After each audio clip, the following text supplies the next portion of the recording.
दर्शकों, स्वागत है आपका विदिशा हलचल न्यूज में। मैं हूं कृष्णकांत सिंघारी। अब देखते दिन भर की खास खबरें। आपत्तिजनक पोस्ट के चलते लटरी थाने में पहुंचे दोनों पक्षों के लोग। लटरी थाना प्रभारी ने दी जानकारी।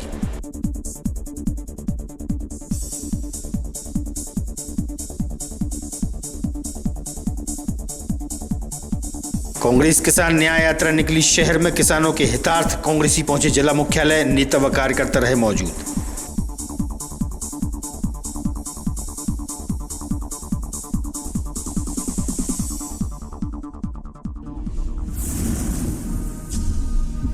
और पितृपक्ष के चलते श्री हरि वृद्धाश्रम के वृद्धजनों को भोजन प्रसादी कराने पहुंचे एक परिवार के लोग। आश्रम संचालक रहे मौजूद।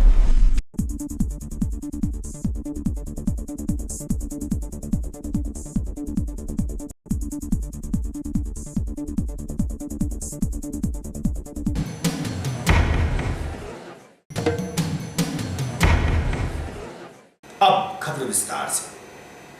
पितृपक्ष चल रहे हैं। पितृपक्ष में श्री हरि वृद्धाश्रम सहित अन्य स्थानों पर पहुंचकर पूर्वजों को याद करते हुए भोजन प्रसादी करा रहे हैं। श्री हरि वृद्धाश्रम के संचालक वेद प्रकाश शर्मा व वृद्धजनों से हुई चर्चा। श्री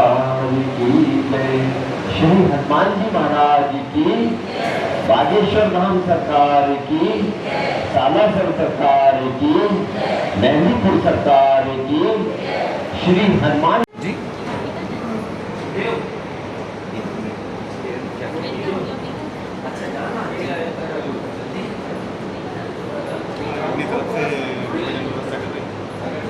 अच्छा डेट की तिथि है।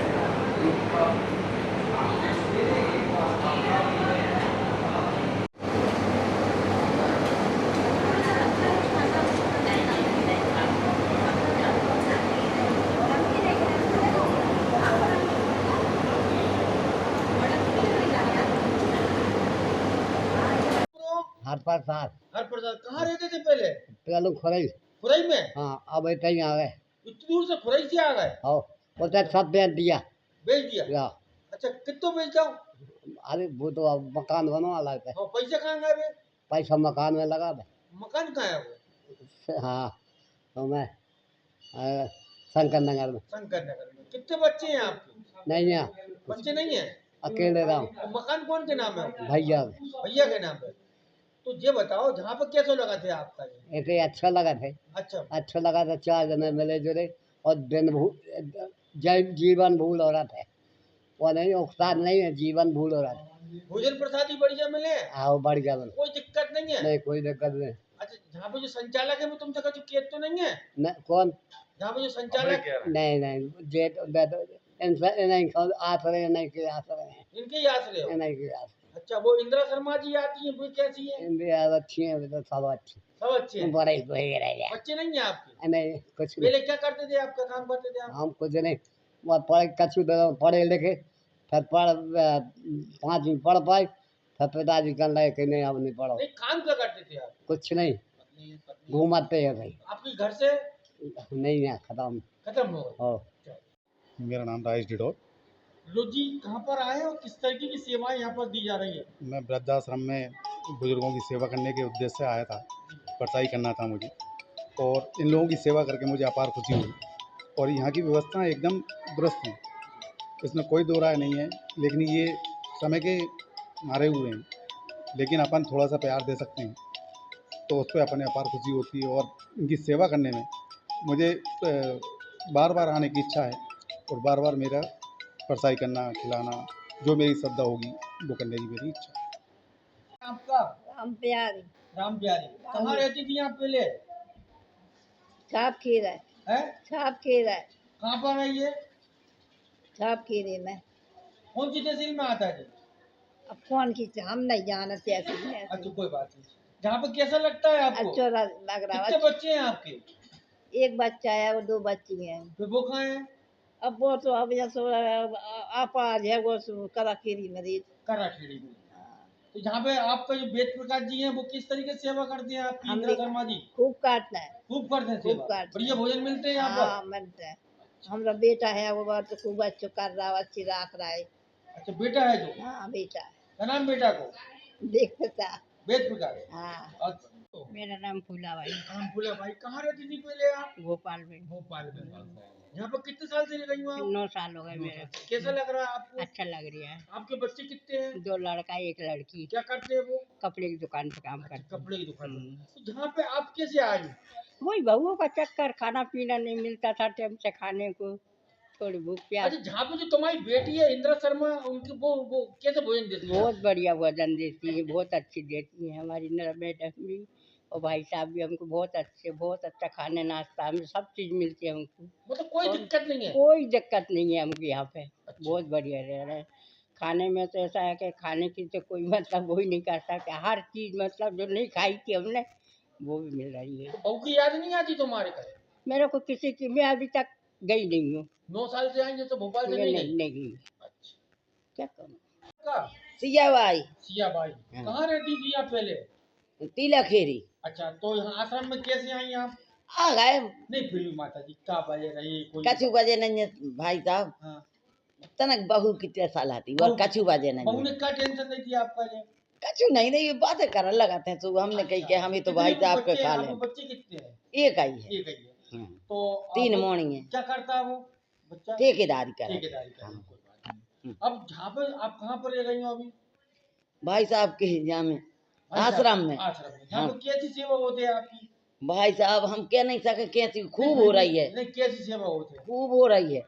अच्छा भोजन मिल रहा है? हाँ अच्छा हाँ बढ़िया मिल रहा बता दो, भोजन दवाई ववाई सब कपड़ा सब मिल रहा है। देखो कपड़ा भी मिल रहा है। अब हम इतनी बात है कह नहीं सके जित तो मिल रहा है। अच्छा हाँ हम भूल जाते हैं। अच्छा पलंग भी है, पेटी भी है, खाना भी है, खीर भी, अब हम क्या बताएं, मिठाई भी है, हम खा नहीं पाए तो मिल मतलब वेद प्रकाश शर्मा, संचालक श्री हरि वृद्धाश्रम। शर्मा जी, यहाँ पर लगभग कितने ऐसे वृद्ध माता और पिता रहते हैं जो अपनों की सताए हुए हैं, ठुकराए हुए हैं और मजबूरी में यहाँ पर निवास रखते हैं? कितने लोग, मतलब कितने माता पिता हैं यहाँ पर? यहाँ 50 से अधिक बुजुर्ग रहते हैं जो अपने बच्चों से और परिवार से सताए हुए हैं और वो एक निराश्रित और निर्धन के रूप में यहाँ पर निवास करते हैं।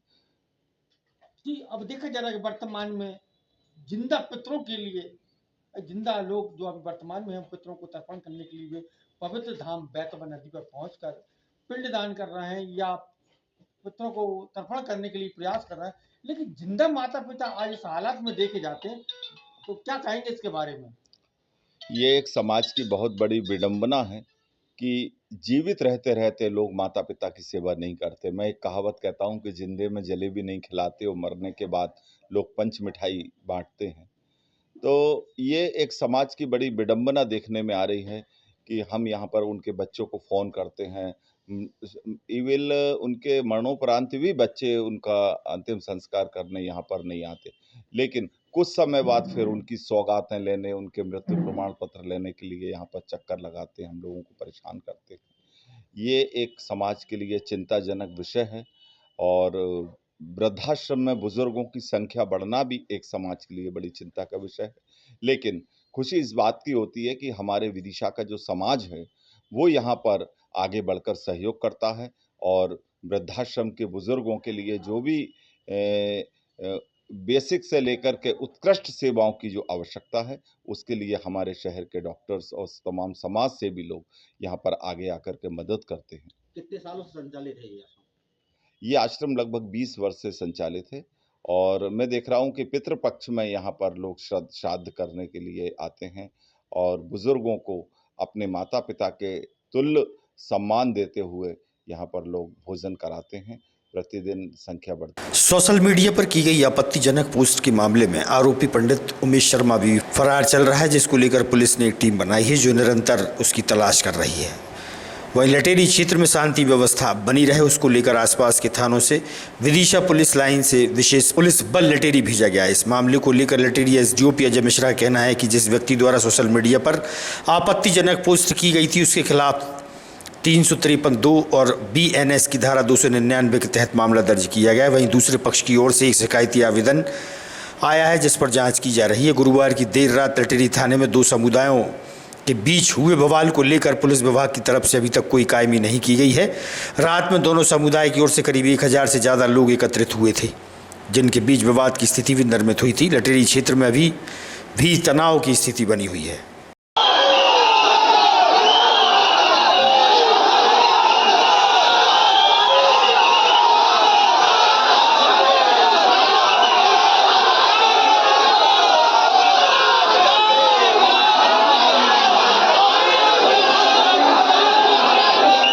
लटेरी में देर रात को किस तरह की घटना हुई है? लॉ एंड ऑर्डर की स्थिति अनियंत्रण से बाहर हो गई थी, क्या कुछ कार्रवाई हुई और क्या मामला है पूरा? एक युवक के द्वारा धर्म विशेष के विरुद्ध जो है बेमनस उत्पन्न करने वाला कोई वक्तव्य जो दिया था, तो उसमें रिपोर्ट पर एक प्रकरण पंजीबद्ध किया गया है।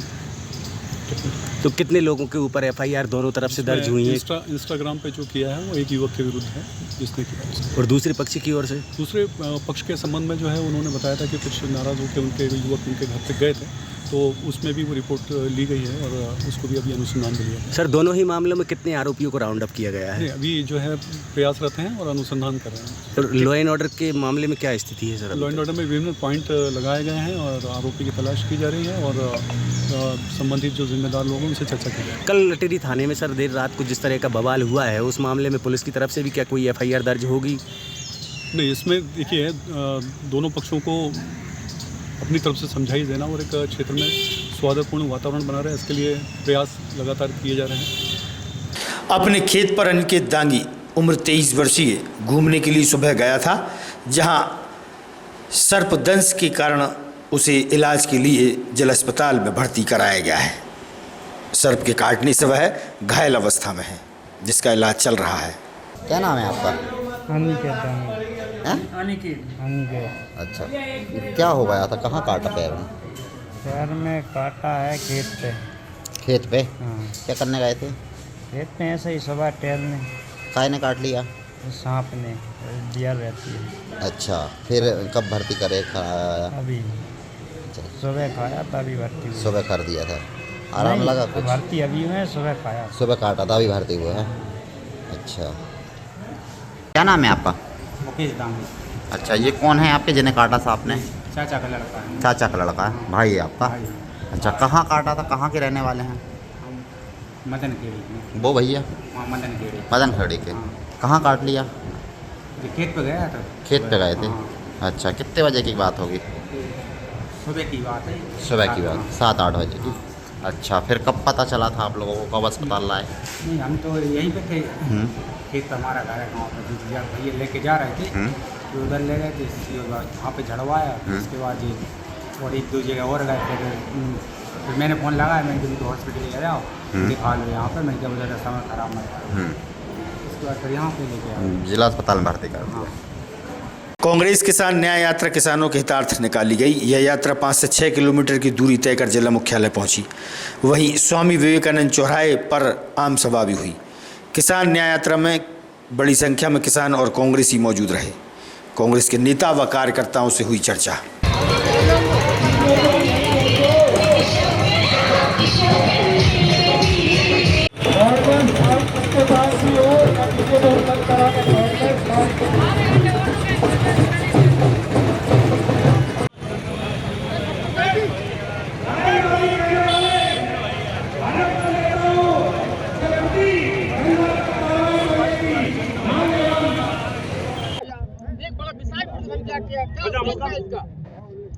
उद्देश्य है कि किसान को सोयाबीन 6,000 रुपये प्रति क्विंटल का भाव मिलना चाहिए, धान का 3100 रुपये भाव होना चाहिए, गेहूं का 2700 होना चाहिए। बल्कि और इसमें मंथन होना चाहिए कि गायों को आप देख रहे हो कि प्रति क्विंटल क्या भाव किसान का लग रहा है, उससे ज़्यादा मिलना चाहिए। किसानों की समस्या के हक में ये न्याय यात्रा निकाली है, क्योंकि किसान की बिजली की समस्या है, बढ़ते हुए बिजली के बिल हैं, उनकी डीपी उठाई जा रही है। साथ ही अबलाओं के साथ दुराचार अत्याचार हो रहा है इस प्रदेश में, युवा बेरोजगार है और नेता प्रतिपक्ष जो लगातार बुलंद आवाज में आपकी कमियों की आवाज़ उठा रहे हैं, उनके खिलाफ भाजपा के नेताओं द्वारा अशोभनीय टिप्पणियां की जा रही हैं, उनके बिगड़े बोल हैं, उसके खिलाफ हम आपत्ति जताने के लिए आज न्याय यात्रा निकाली। संसदीय क्षेत्र से सांसद खुद ही कृषि मंत्री हैं, किसानों की हितार्थ हेतु क्यों नहीं सोच पा रहा है वो? देखिए, क्योंकि यहाँ से बड़े बड़े नेता निकाले हैं, उनको दम है कि वो तो जीत के चले जाएंगे, लेकिन अब जनता जाग रही है। ये धरती पे संघर्ष किया जाना किसानों के समर्थन में बहुत महत्वपूर्ण है, क्योंकि यहाँ से कृषि मंत्री उनको सोचना चाहिए।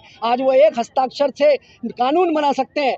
MSP को कानूनी मान्यता दी जानी चाहिए। और इसके लिए हमारे प्रदेश के जो कर्मठ प्रदेश अध्यक्ष हैं जीतू पटवारी जी, वो किसान न्याय यात्रा 10 सितंबर से शुरू कर चुके हैं। मंदसौर के गरौट से शुरू की थी, कल उन्होंने सीहोर में नसरुल्लागंज में की, टिमरनी से होशंगाबाद तक यात्रा निकाली और ये यात्रा निरंतर जारी रहेगी। हर वर्ग के लिए जो राहुल गांधी ने 5 न्याय दिए थे, उसमें हर वर्ग में अभी विपक्ष में होने के बाद भी हम आवाज़ उठाते रहे। पार्टी के द्वारा जो रैली निकाली गई विशाल ट्रैक्टर से, क्या उद्देश्य था इसका, क्या लक्ष्य है आपका?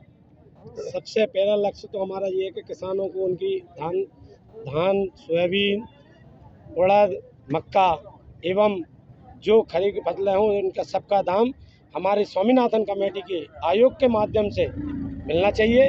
किसान बहुत परेशान है चारों तरफ से, चाहे डीजल की बात करें, चाहे किसान में उपयोग होने वाले संसाधनों की बात करें, बेतहाशा वृद्धि हुई है। हमारे नेता राहुल गांधी जी पर जिस तरीके की टिप्पणी है भारतीय जनता पार्टी के नेता कर रहे हैं, उन पर हम आज जो ट्रैक्टर रैली यात्रा निकाली, आपने न्याय यात्रा निकाली, कहाँ से कहाँ निकली और क्या यहाँ पर मिर्जापुर से लेकर स्वामी विवेकानंद चौराहा ईदगाह तक हमने 6 किलोमीटर की यात्रा थी। इसमें हम सब किसानों के साथ में ट्रैक्टर, गाड़ी और हमारी जीपें और हमारी मोटरसाइकिलों के साथ में हम शामिल हुए थे। और हमारी मांग है शिवराज सिंह से कि आप तो सोयाबीन बोते नहीं हैं, ना आप धान लगाते हैं, आप सिर्फ टमाटर और लौकी लगाते हैं। आप किसान की भावांतर की राशि भी भूल गए जो आपने 2016-17 में बात की थी। किसानों को 33% का मुआवजे की बात की थी। कृषि मंत्री हैं, आप अपनी गलेबान में झाँकिए और आप बैठ गए हैं दिल्ली में। मोदी जी से आप हमें न्याय दिलाइए और हमें अपनी बाकी बची हुई राशि तत्काल दिलाइए।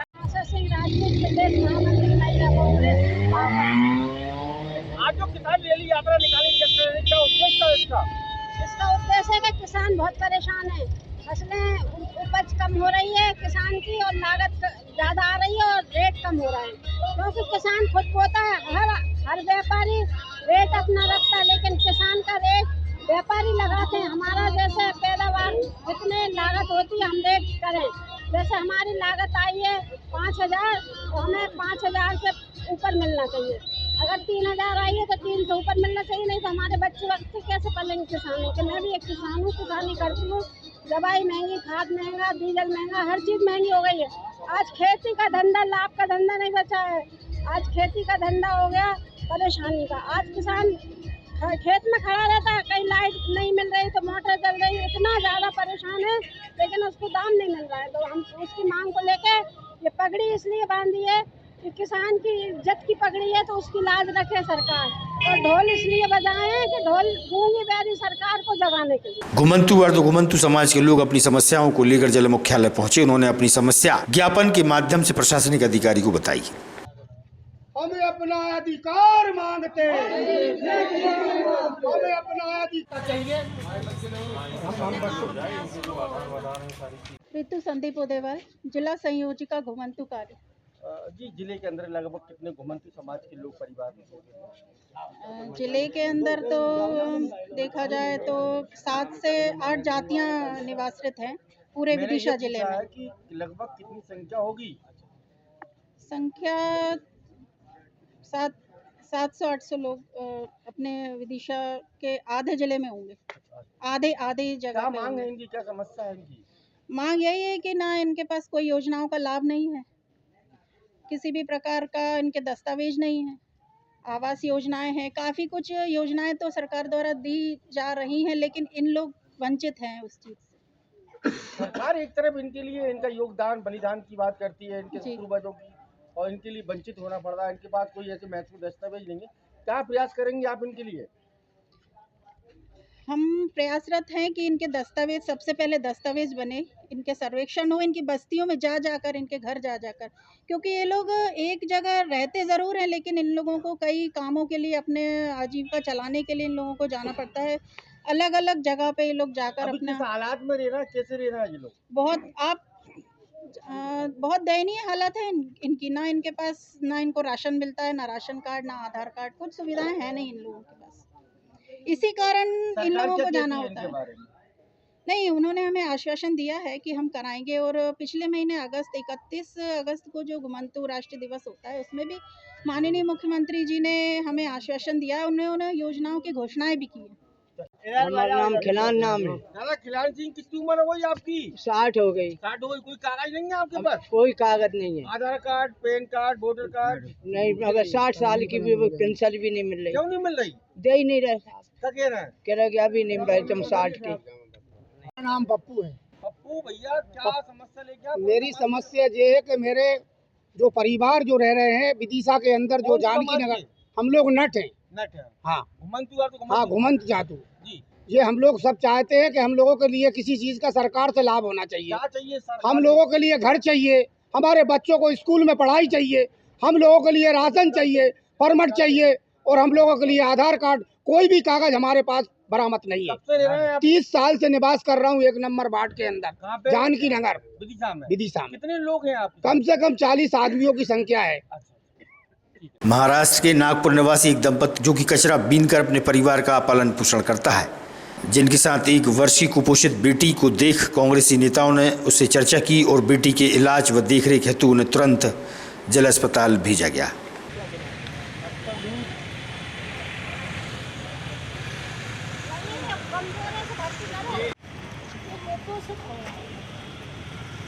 क्या है ये आईना है जो कार्य हो रहा है जमीन के ऊपर, ये उसका आईना है। तो बच्चा यदि कुपोषित है और उसकी माँ यहाँ पर है, पंडित ढूंढने के लिए आ रहा है, आप चिन्हित नहीं कर पा रहे हैं कौन किसका है। पिंकी कहाँ के रहने वाली हो आप? नागपुर। नागपुर। यहाँ काय के लिए आई हैं आप? बिनने के लिए। अब आप इसको तुरंत भिजवाओ बिनने के लिए? अस्पताल। ये बच्ची कितनी उम्र हो गई? कितनी बच्ची कितने साल की है? 1 साल की है ना। 1 साल की। कमल जी मेरी बात सुनिए। 1 मिनट सर, 1 साल की है। तो ये कैसे हो रही है पतली दुबली? ये नहीं क्या, वो कमजोर है ना इसलिए। तो खाने के लिए नहीं मिलता है उसको? खाने को मिलता है, फिर दाल चावल खाती है ना। और कोई इलाज वगैरह इसका? इलाज आपकी कमाई का क्या जरिया है? प्रियंका किरार, अध्यक्ष जिला महिला में कांग्रेस। शामिल हुई थी यहाँ विदिशा में। यहाँ पर ये देखा जा रहा है कि यहाँ पर जो कॉलोनी है, जहाँ पर जो पत्रकार की जो ऑफिस है, उसके सामने इस तरीके के बच्चे मिले हैं आपके लिए, क्या कहेंगे इसके बारे में? देखिए, मध्य प्रदेश सरकार का निकम्मापन है, मैं कहूँगी। यहाँ मोहन सरकार सिर्फ मंचों पे भाषण देने का काम कर रही है। पूरे मध्य प्रदेश में जहाँ कुपोषण भारी मात्रा में फैला हुआ है, उन बच्चों को चिन्हित नहीं किया जा रहा है। महिला बाल विकास द्वारा उनकी देखभाल के लिए, उनके इलाज के लिए कोई समुचित व्यवस्था नहीं की जा रही है। सिर्फ कागजों में और बैठकों में समय बर्बाद किया जा रहा है, जबकि पूरे मध्य प्रदेश में हजारों बच्चे ऐसे हैं जो कुपोषण के शिकार हैं। और मध्य प्रदेश सरकार की और महिला बाल विकास की ये जिम्मेदारी है कि वो उन बच्चों को चिन्हित करें और उनका समुचित इलाज कराएं। के बारे में क्या जानकारी प्राप्त हुई आपको? अभी आप लोगों के माध्यम से हम लोगों को ये ज्ञात हुआ कि यहाँ पे कोई कुपोषित बच्ची है और अपने माता पिता के साथ यहाँ नागपुर से आए हुए हैं। हम लोग यहाँ पे काम करने के लिए आए हुए हैं बाहर से, लेकिन हम लोगों के संज्ञान में ये बात आई है, तो हम उनके बच्ची के माता पिता के साथ हम प्रयास करेंगे कि उसका समुचित इलाज यहाँ के जिला आशा सिंह राजपूत, प्रदेश महामंत्री महिला कांग्रेस। आप देख रहे हैं क्या हालात है इसके? सबसे पहले तो मैं ये कहना चाहूँगी कि जब कांग्रेस की सरकार थी तो हमारे जो मुखिया थे यहाँ के शिवराज सिंह चौहान, उन्होंने गांव में जाकर कुपोषण पे बहुत प्रचार किया था उमा भारती जी ने। और आज विदिशा जिले में सारे बच्चे कुपोषण हो रहे हैं। आंगनबाड़ियों में जाके देख लो, उनकी गाय भैंसें पल रही हैं और आंगनबाड़ी का पूरा माल गाय भैंसों को इधर उधर बांट रहे हैं, बच्चों को कुछ नहीं मिल रहा। तो मैं सरकार से पहले तो यहाँ शिवराज सिंह जी से और सरकार से कहना चाहूँगी कि जो करोड़ों अरबों का पोषण आहार है वो कहाँ जा रहा है?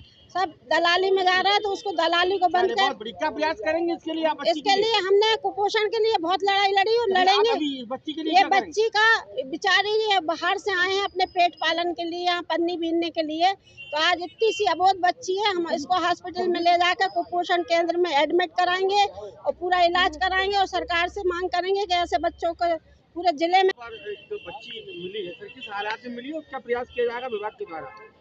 अभी हम लोग को जैसे सूचना मिली तो हम लोग तुरंत मौके पे पहुंच गए और ये नागपुर से आई हुई फैमिली है जैसा बता रहे हैं, और अभी कुछ दिन से यहाँ रह रहे हैं। जैसे पता चला इस बच्चे को रेस्क्यू करके हम लोग हॉस्पिटल ले जा रहे हैं, उनको एनआरसी में भर्ती कराएंगे और प्रॉपर जो प्रोटोकॉल है उसके अनुसार उनका पूरा स्वास्थ्य जाँच और सारी जाँचें कराकर उसका ट्रीटमेंट होगा। भारतीय मजदूर संघ विदिशा इकाई द्वारा पेंशन की समस्याओं को लेकर डिप्टी कलेक्टर को ज्ञापन सौंपा है। मजदूर संघ के पदाधिकारियों ने मीडिया को बताई अपनी परेशानियां।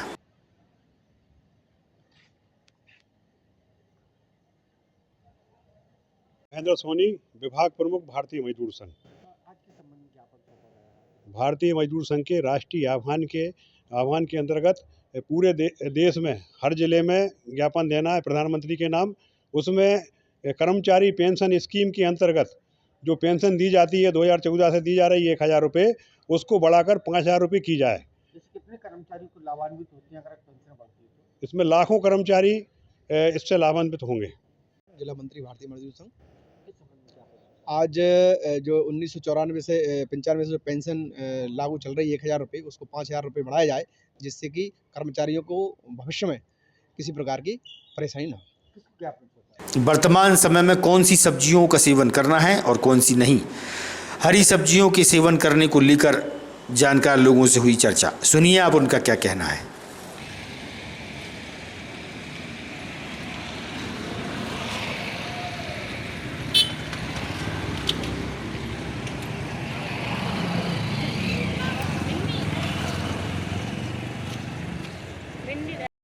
पंडित संतोष शास्त्री।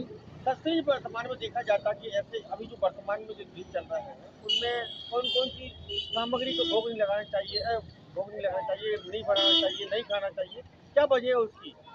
देखिए, ऐसा है कि यदि हम जो है एकादशी जो होती है, भगवान जिसमें शयन करते हैं, तो भगवान की शयन की एकादशी भगवान विष्णु जब शयन में पहुंच जाते हैं, भगवान विष्णु को इन चीज़ों का भोग नहीं लगता। जैसे भट्टे हैं, मूली है, करेला है, और वैज्ञानिक दृष्टि से भी इनको देखा जाए तो अब बरसात के समय में जो है भट्टे में कीड़े हो जाते हैं, इसलिए उन भट्टों को भी नहीं खाया जाता। मूली बात करती है, पित्त करती बढ़ाती है, इसलिए उसको नहीं खाया जाता। कुंवार में करेला नहीं खाए जाते। क्यों नहीं खाए जाते? क्योंकि करेला में गर्मी ज़्यादा होती है, और कुंवार में जब आता है तो सूर्य कन्या के हो जाते हैं, तो सूर्य भी अधिक गर्मी के कारण और भी गर्म ज़्यादा शरीर हो जाए, और गर्मी के कारण कोई तबीयत व्यक्ति की खराब हो जाए, स्वास्थ्य खराब हो जाए, इसलिए कुंवार में करेला को नहीं खाया जाता। फिर ऐसा बताया तो पितरों के द्वारा, हमारे पूर्वजों के द्वारा बताया जाता है, तो ये सब चीज़ें इसलिए इनकी मनाही है। भट्टे का भोग क्यों नहीं लग रहा? भट्टे का मतलब क्यों नहीं बनना चाहिए घर में? क्योंकि भट्टा में बाद भी होता है, पित्त भी होता है, पहली बात। दूसरी बात ये है कि भगवान जब विष्णु शयन करते हैं तो इनका भोग नहीं लगता है। अब भगवान जब शयन कर रहे हैं, उनका भोग नहीं लग रहा है, तो उनको खाएंगे कैसे? उनको भी नहीं खा सकते, तो ये भी एक कारण रहता है। अच्छा, दही का भी कुछ बताते हैं? दही जी, दही कार्तिक के महीने में दही नहीं खाना चाहिए। कुंवार, करेला, कार्तिक दही मरे नहीं तो परे सही। इनमें बीमारियां ज़्यादा हो जाती, कीटाणु ज़्यादा हो जाते हैं, इसलिए इनको ग्रहण नहीं किया जाता, क्योंकि शरीर के लिए यह स्वस्थवर्धक नहीं है, हानिकारक हो जाता है। आज की खबरों को देते हैं पर विराम। आगामी खबरों के लिए आप देखते रहिएगा विदिशा न्यूज़। रहिए अपडेट। नमस्कार।